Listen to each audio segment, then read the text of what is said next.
क्या आपने कभी सोचा है कि मनुष्य किसी दूसरे तारे तक की यात्रा के दौरान सोते सोते कैसे पहुंच सकता है? आज इस वीडियो में हम स्पेस ट्रैवल के एक सबसे फैसिनेटिंग आइडिया ह्यूमन हाइबरनेशन को समझने की कोशिश करेंगे कि क्या यह हमारे लिए संभव है भी या नहीं। दशकों से 2001, अ स्पेस ओडिसी और एलियन जैसी साइंस फिक्शन मूवीज ने हमें भविष्य की ड्रामेटिक फ्यूचरिस्टिक स्लीप मोड्स की तकनीकों के बारे में दिखाया है, जिसने वैज्ञानिकों को यह सोचने पर मजबूर कर दिया है कि क्या इस तकनीक से हम इंटरस्टेलर ट्रैवल की अद्भुत चुनौतियों को पार कर भी सकते हैं या नहीं। मेडिकल रिसर्च और स्पेस टेक्नोलॉजी में हालिया प्रगति इन सपनों को गंभीर वैज्ञानिक जांच में बदल रही है। चलिए गहराई से समझते हैं कि मानवों को लंबी सुरक्षित नींद की स्थिति में रखने की संभावनाएं और चुनौतियां क्या क्या हो सकती हैं।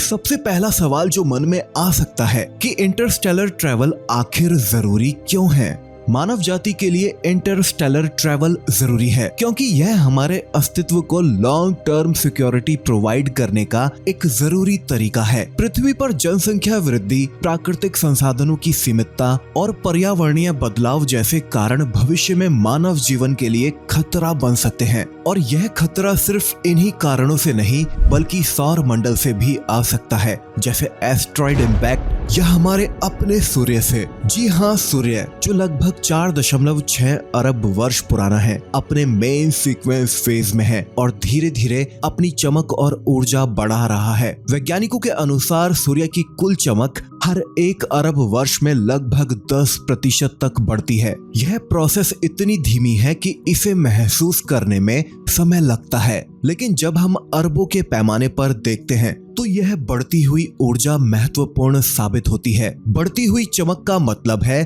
कि पृथ्वी पर प्राप्त होने वाली ऊर्जा भी समय के साथ बढ़ेगी। अगर हमारी पृथ्वी के हैबिटेबल रहने की बात करें तो विशेषज्ञों का मानना है कि लगभग 1 से 1.5 अरब वर्षों तक पृथ्वी जीवन के लिए अनुकूल बनी रहेगी। इसके बाद सूर्य की बढ़ती ऊर्जा पृथ्वी के तापमान को इतना बढ़ा देगी कि जलवायु में ऐसे बदलाव आएंगे जिससे पानी तरल अवस्था में नहीं रह पाएगा और जीवन के लिए अनुकूल परिस्थितियां यहाँ पृथ्वी पर खत्म हो जाएंगी। यानी हमारी पृथ्वी और हमारे पास अब 1 से 1.5 अरब वर्ष ही बचे हैं। तो अगर हम दूसरे ग्रहों पर कॉलोनीज को स्टैब्लिश कर सकें तो यह न केवल जीवन के लिए अल्टरनेटिव हैबिटेट्स उपलब्ध कराएगा बल्कि साइंटिफिक रिसर्च और टेक्नोलॉजिकल प्रोग्रेस को भी इंस्पायर करेगा। और सबसे बड़ी बात, हमारी मानव सभ्यता बची रहेगी क्योंकि तब हम एक ग्रह तक सीमित नहीं रहेंगे। अब कल्पना कीजिए कि आपको एक ऐसे तारे तक यात्रा करनी है जो प्रकाश वर्षों की दूरी पर मौजूद है। हमारे सबसे तेज अंतरिक्ष यानों में से एक वॉयेजर 1 जो 38,000 मील प्रति घंटे की रफ्तार से चल रहा है, जो कि जबरदस्त रफ्तार है, लेकिन इंटरस्टेलर जर्नीज के लिए ये एक कछुए की रफ्तार जैसी है। उदाहरण के लिए अगर वॉयेजर 1 को सीधे हमारे सबसे करीबी तारे प्रोक्सिमा सेंटोरी की ओर मोड़ा जाए तो इसे वहां पहुंचने में लगभग 73,000 साल लग जाएंगे।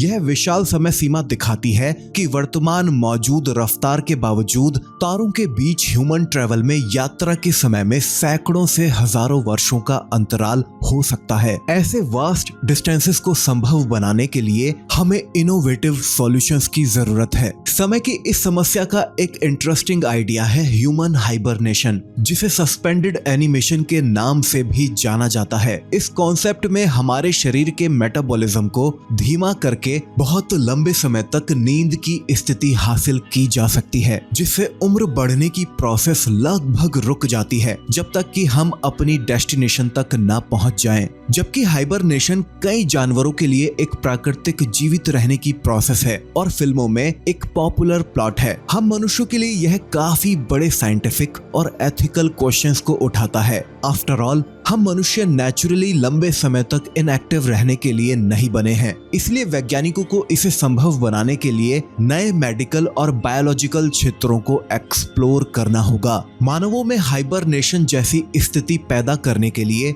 वैज्ञानिक 2 प्राइमरी तरीकों को इन्वेस्टिगेट कर रहे हैं। आज के मॉडर्न हॉस्पिटल्स में डॉक्टर गंभीर स्थितियों जैसे दिल का दौरा या दिमाग से जुड़ी चोट के मरीजों की मदद के लिए मिल्ड हाइपोथर्मिया या हल्की हाइपोथर्मिया का इस्तेमाल करते हैं। शरीर को सामान्य तापमान से कुछ डिग्री कम करके ठंडा करने से हमारी कोशिकाओं को ऑक्सीजन की जरूरत कम हो जाती है, जिससे क्रिटिकल मोमेंट्स में होने वाले नुकसान को कम से कम किया जा सकता है। हालांकि ये प्रोसीजर्स सिर्फ 1 या 2 दिनों तक ही चलती है। हाइपोथर्मिया सेल्यूलर लेवल पर ऑक्सीजन की मांग को कम करता है और कम तापमान पर कम हृदय उत्पादन के साथ मिलकर ह्यूमंस को लॉन्ग पीरियड्स तक हाइबरनेट करने के लिए अलाउ कर सकता है। जब व्यक्ति का शरीर बेहद ठंडे पानी में डूबता है तो ऐसे कई मामलों का रिकॉर्ड मौजूद है जहां लोग पूरी तरह से ठीक हुए हैं। इंटरस्टेलर स्पेसशिप में सवार मनुष्य क्या लंबे समय तक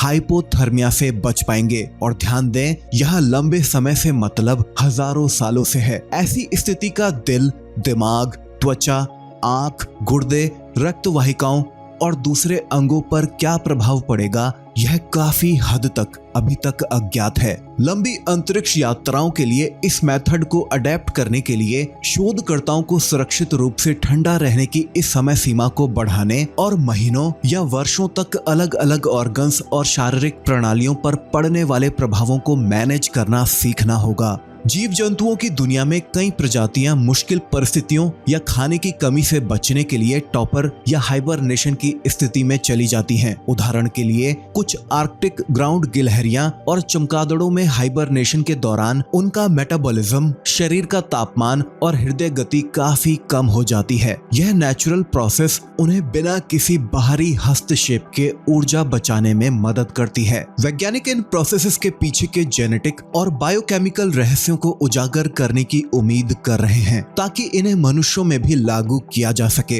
हालांकि हमारा शरीर बहुत ही नैरो टेम्परेचर्स और मेटाबॉलिक एक्टिविटी की सीमा को बनाए रखता है, जिसे इस प्रोसेस को अपनाना एक जरूरी चुनौती बन जाता है। यहाँ मार्टिन का कहना है कि मुझे लगता है कि सबसे बड़ी चुनौती यह समझना है कि हाइबरनेशन मेटाबॉलिक डिमांड को कम करने और नेचुरल हाइबरनेटरों में पूरे शरीर में ऑर्गन सिस्टम्स की रक्षा करने के लिए कैसे काम करता है। इसके बावजूद वह कहती हैं कि उन्हें विश्वास है कि हमारे पास जानवरों के हाइबरनेशन को बेहतर ढंग से समझने और मनुष्यों में इसकी नकल करने की तकनीक है, या हम यह जल्दी ही हासिल कर लेंगे अगर सही और ठोस प्रयासों को सक्षम करने के लिए सफिशिएंट रिसोर्सेज अवेलेबल हुए। इस क्षेत्र के एक्सपर्ट्स, जिनमें कोलोराडो विश्वविद्यालय की प्रसिद्ध वैज्ञानिक सैंडी मार्टिन भी शामिल हैं, का मानना है कि मानव हाइबरनेशन न केवल अंतरिक्ष यात्रा का एक नया तरीका हो सकता है, बल्कि यह चिकित्सा में लंबे समय तक देखभाल के तरीकों में भी क्रांतिकारी बदलाव ला सकता है।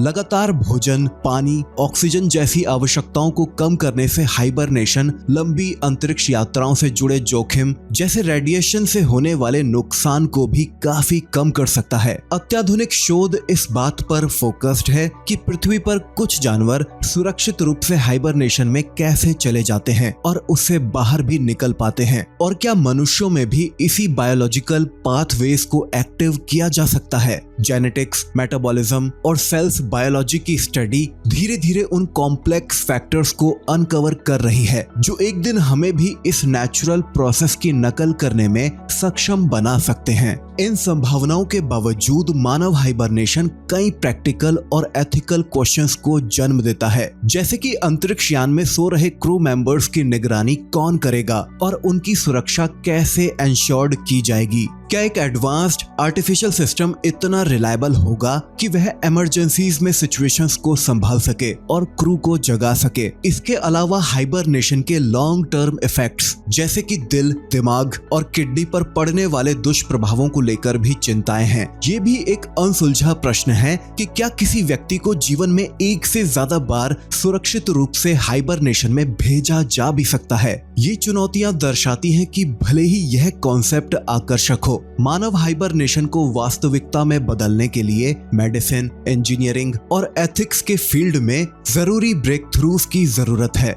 मानव हाइबरनेशन अंतरिक्ष यात्रा की सबसे बड़ी चुनौतियों में से एक के लिए एक बोल्ड और इमेजिनेटिव सॉल्यूशन सामने रखता है। हालांकि यह अभी भी रिसर्च और थ्योरेटिकल स्टडीज के फील्ड में है। दशकों या सदियों तक चलने वाली इस यात्रा के दौरान सोते रहने की क्षमता हमारे ब्रह्मांड में खोज के तरीकों को पूरी तरह से बदल सकती है। जैसे जैसे वैज्ञानिक और इंजीनियर इन पहेलियों को सुलझाने के लिए बहुत ज्यादा कोशिशें कर रहे हैं, हमें भविष्य में ऐसा समय देखने को मिल सकता है जहां लॉन्ग ड्यूरेशन स्पेस फ्लाइट्स न केवल संभव होंगी बल्कि आरामदायक और सुरक्षित भी होंगी। आपको क्या लगता है, क्या ह्यूमन हाइबरनेशन संभव है या नहीं, और इसे हासिल करने में हमें कितना समय लग सकता है? अपने विचार आप नीचे कमेंट सेक्शन में मेरे साथ शेयर कर सकते हैं। और अगर आपको यह वीडियो पसंद आया है तो अब आप ये वीडियो देखिए जिसमें हमने ब्रह्मांड में ज्ञात 5 सबसे अजीब ग्रहों पर बात की है। ये 5 ग्रह ऐसे हैं